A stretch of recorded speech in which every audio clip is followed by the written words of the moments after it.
और एपिसोड की स्टार्टिंग में हम देखते हैं कि जिन्वो और जिन्हो एक रेड पर गए हुए हैं और वहाँ पे जिन्हो के शैडो सोल्जर ही सारे मॉन्स्टर को मारे जा रहे होते हैं, जिसे देखकर जिन्हो बहुत चौंक जाता है और सोचने लगता है कि आखिर ये हो क्या रहा है। और वो जिन्हो से पूछता है कि आखिर ये क्या है, जिसपे जिन्हो से कहता है कि ये बताना बहुत मुश्किल है, तुम बस इतना समझ लो कि ये मेरी एक टेक्निक है। जिसपे जिन्हो सोचने लगता है कि आखिर ये टेक्निक कैसी है, उसने आज तक किसी को ऐसी टेक्निक यूज करते नहीं देखा था। और सभी मॉन्स्टर्स को हराने के बाद जिन्हो की शैडो आर्मी माना क्रिस्टल कलेक्ट करने लगते हैं, जिसे देखकर जिन्हो और उदास हो जाता है और कहने लगता है आखिर मेरे को कुछ तो काम करने दो। और ये सुनकर जिन्हो का एक शैडो सोल्जर उसको लाके कुछ माना क्रिस्टल दे देता है, जिसे लेकर जिन्हो काफी खुश हो जाता है। और इसके बाद सीन शिफ्ट होता है एक बोट की तरफ, जहाँ पे सब कुछ तबाह हो रखा है और उस बोट के सभी सोल्जर मारे जा चुके हैं सिवाय एक के, और वो काफी डरा हुआ होता है। और तभी हम देखते हैं ह्यूमन को, जो कि एक बीस्ट जैसा था, और वो बंदा उस सोल्जर को बताता है कि वो कोई मैजिक बीस्ट नहीं है, वो भी एक नॉर्मल इंसान है और वो बस अपने घर जाना चाह रहा होता है। और इसके बाद हम देखते हैं कि जिन्वो और जिन्हो अपनी रेड कंप्लीट करके पार्टी करने आ चुके थे, और ये पार्टी उनकी डील की 19वीं रेड की कंप्लीट होने की खुशी में होती है। और आपको पता ही होगा कि जिन्हो अपनी खुद की एक गिल्ड बनाना चाहता था और यही रीजन था कि वो जिन्हो के साथ रेड कंप्लीट कर रहा होता है। और अब उनकी डील कंप्लीट होने के बाद जिन्हो उससे पूछता है कि आखिर तुम अपना लाइसेंस कब लेने जा रहे हो, जिसपे जिन्हो कहता है कि मैं जल्द से जल्द लाइसेंस लेने की कोशिश करूंगा, पर आप बताइए आपका आगे का क्या प्लान है। तब जिन्हो से बताता है कि उसका कुछ खास प्लान नहीं है, पर वो एक हफ्ते तक उसको कांटेक्ट नहीं कर पाएगा क्योंकि वो कहीं जा रहा है। और पता नहीं भाई जिन्हो को क्या होता है, वो अचानक ही थोड़ा इमोशनल सा हो जाता है और कहता है कि अगर आपको मेरे से इतनी ही दिक्कत है तो आप मेरे मुंह पे कह सकते हो, ऐसे छुप के बोलने वाली कोई बात नहीं है। और वो बताता है कि उसका भाई उसे 10 साल बड़ा है और वो उसे बिल्कुल भी पसंद नहीं करता,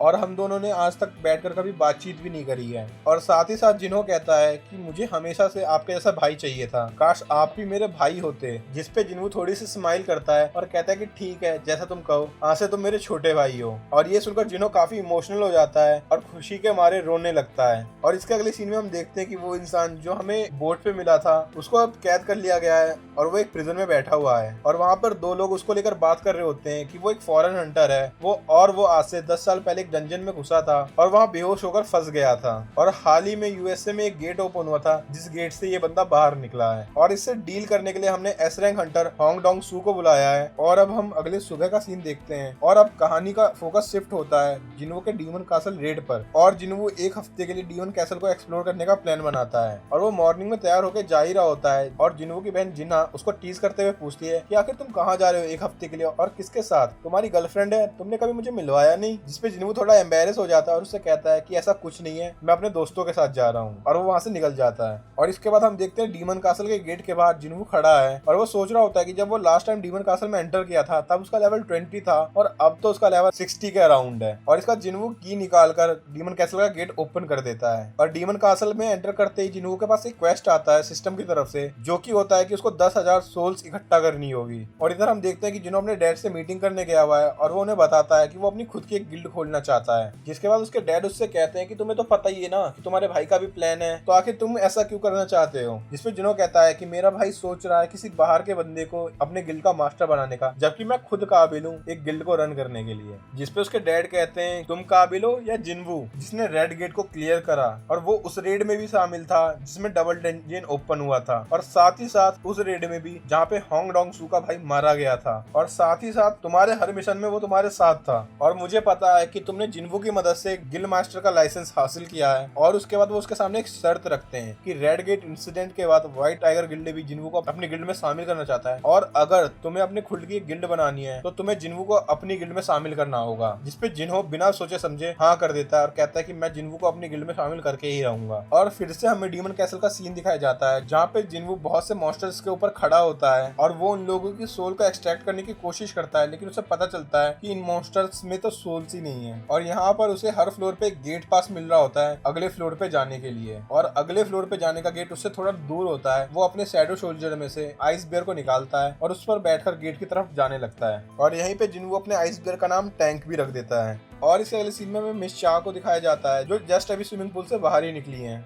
और यहाँ पर मिस चा उस बात को याद कर रही होती है जो बात उनकी चॉय जंग इन से हुई थी जेजू आइलैंड एंड को लेकर। और वो बात कुछ ऐसी थी कि मिस चा उनसे कह रही होती है कि ये एंड वाला इंसिडेंट हम पब्लिकली क्यों नहीं बता सकते।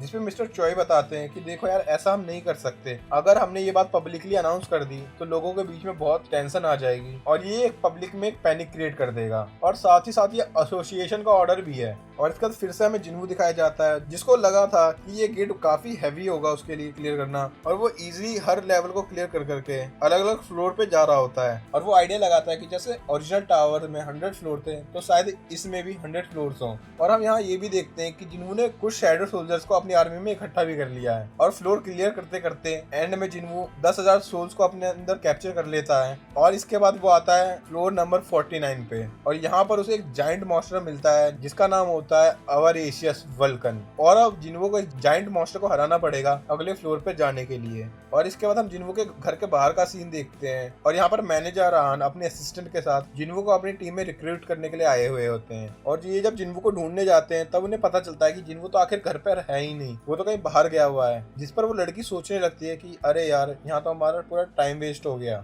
जिसपे मैनेजर आन कहते हैं कि ऐसा नहीं है, जिन्वू कहीं बाहर नहीं गया, जिन्वू की लास्ट लोकेशन शहर के मिडल में ही दिखा रही है, तो वो पक्का शहर के अंदर ही होगा। इसके बाद हम फिर डीमन कैसल का सीन देखते हैं, जहाँ पर जिन्वू अपने शैडो सोल्जर से कहता है कि जाओ फाइट करो और बॉस को मेरे लिए छोड़ देना, बाकी सबका तुम ख्याल रखो। और यहाँ पर इग्रिस अपनी पावर को दिखाना शुरू करता है और काफी इजीली सभी सोल्जर्स पर भारी पड़ रहा होता है। और इन सभी फाइट के दौरान जिन्वू को पता चलता है कि उसके लेवल के साथ साथ उसकी शैडो सोल्जर्स का भी लेवल बढ़ता है, और स्ट्रेंथ के साथ साथ उनकी मैजिक पावर भी बढ़ चुकी है। और जिन्वू उस जाइंट मॉन्स्टर को देख ही रहा होता है कि तभी वो मॉन्स्टर अचानक से वहां से गायब हो जाता है। और उसकी इतनी स्पीड को देखकर जिन्वू के साथ साथ इग्रिस भी हैरान हो जाता है, आखिर ये जाइंट मॉन्स्टर इतना फास्ट कैसे है। और तभी जिन्वू भी लड़ने के लिए तैयार हो जाता है, और जिन्वू उसको एक ही पंच मारता है, जिससे वो जाइंट मॉन्स्टर काफी दूर उड़ते हुए जाता है। और वो उठते ही बहुत जोर से चिल्लाता है, और वो मॉन्स्टर दौड़कर जिन्वू की तरफ अटैक करने जाता है। और यहाँ पर जिन्वू अपने शैडो सोल्जर्स की हेल्प से उस मॉन्स्टर के अटैक को डॉज कर रहा होता है। और जब जिन्वू उस मॉन्स्टर पर अटैक करने की कोशिश करता है, तब हम देखते हैं कि वो मॉन्स्टर जिन्वू के सारे अटैक को पहले ही प्रेडिक्ट कर लेता है और उसे बच जाता है, जिससे जिन्वू चौंक जाता है और वो समझ जाता है अगर उसको इस मॉन्स्टर को खत्म करना है तो उसको इसके हेड पर अटैक करना होगा। और जिन्वू वहां से भागने लगता है, और वो भागते भागते एक बिल्डिंग के ऊपर चढ़ जाता है, और वो वहां से उड़ते हुए अटैक करता है। और हम देखते हैं कि जिन्वू के जस्ट नीचे वो मॉन्स्टर होता है, और जिन्वू अपने ब्लेड से उस मॉन्स्टर के सर पर अटैक करता है, और फाइनली यहाँ पर वो मॉन्स्टर हार जाता है। और इसके बाद वो सीन शिफ्ट होता है डोंगसू और उस ह्यूमनॉइड बीस्ट की मीटिंग पर। और डोंगसू उस बंदे से कहता है कि क्या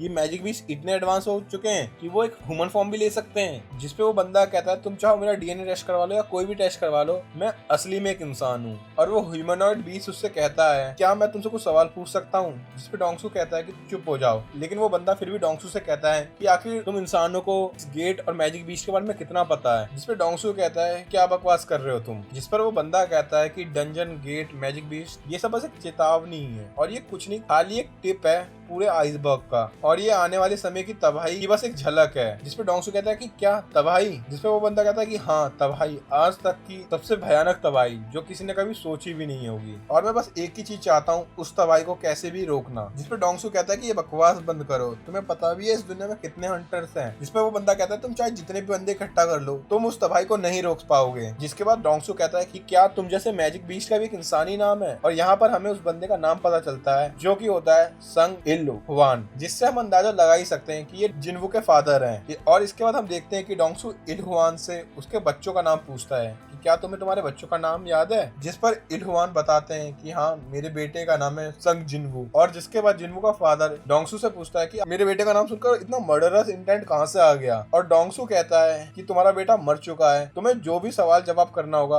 अपने बेटे से जाके करना। और इसके बाद हमें फिर से डीमन कैसल का सीन दिखाया जाता है, जहाँ पर जिन्वू और उसकी आर्मी मार्च कर रही होती है आगे की तरफ। और यहाँ पर हम देखते हैं कि वो स्केलेटल किंग को भी हरा चुका है और उसका काफी ज्यादा लेवल अप हो चुका है। इसके बाद फिर हम अमेरिका का सीन देखते हैं, जहाँ पर बहुत ज्यादा बुरी तरीके से तबाही हो चुकी थी और काफी बिल्डिंगें टूटी पड़ी थी। और वहाँ पे दो फायर फाइटर्स आपस में बात कर रहे होते हैं कि मैंने ये तो सुन रखा था कि अगर दो एस रैंक फाइटर्स लड़ते हैं तो बहुत बुरी तबाही होती है, पर मैंने कभी सोचा नहीं था कि आखिर इतनी बुरी तबाही भी हो सकती है। और यहाँ पर हम देखते हैं कि डोंगसू बहुत बुरी तरीके से घायल पड़ा हुआ है। और इसके बाद हम फिर से जिन्वू को देखते हैं, और यहाँ पर उसका खाना पूरी तरीके से खत्म हो चुका होता है और वो वापस रियल वर्ल्ड में जाने की सोच रहा होता है। और एपिसोड के एंड में जिन्वू डीमन कैसल के 75th फ्लोर तक पहुंच जाता है, और यहाँ हम उसकी शैडो आर्मी का फुल पोटेंशियल देखते हैं और जिन्वो की डिटर्मिनेशन और ग्रोथ इस एपिसोड के हाईलाइट है। वो एक अनडिफिटेबल हंटर बनने की राह पर आ गया है और यहाँ हम देखते हैं कि जिन्वो अपने गियर्स देख रहा होता है और साथ ही साथ में सिस्टम ने उसे रिवॉर्ड दिए होते हैं वो भी चेक करता है और यहाँ पर उसे सेकंड पीस भी मिल जाता है एलिक्सर ऑफ लाइफ का। और अब आगे के एपिसोड में डीमन कैसल के हायर फ्लोर्स जिन्वो के लिए कितने भी नए खतरे लेकर आए, लेकिन जिन्वो की करंट स्ट्रेंथ देखकर लगता है कि वो सब चैलेंजेस को इजीली फेस कर लेगा। तो दोस्तों इस एपिसोड में एक्शन, इमोशन और मिस्ट्री का परफेक्ट बैलेंस था। जिन्वो और जिन्हो का रिलेशनशिप और मजबूत होता हुआ दिखा। जो स्टोरी का इमोशनल एस्पेक्ट है, संग इल हुआन यानी जिन्वो के फादर का इंट्रोडक्शन भी स्टोरी में एक बड़ा ट्विस्ट लेकर आया है और साथ ही जिन्वो की डीमन कैसल रेड और वल्कन के against fight sequence visually stunning थी।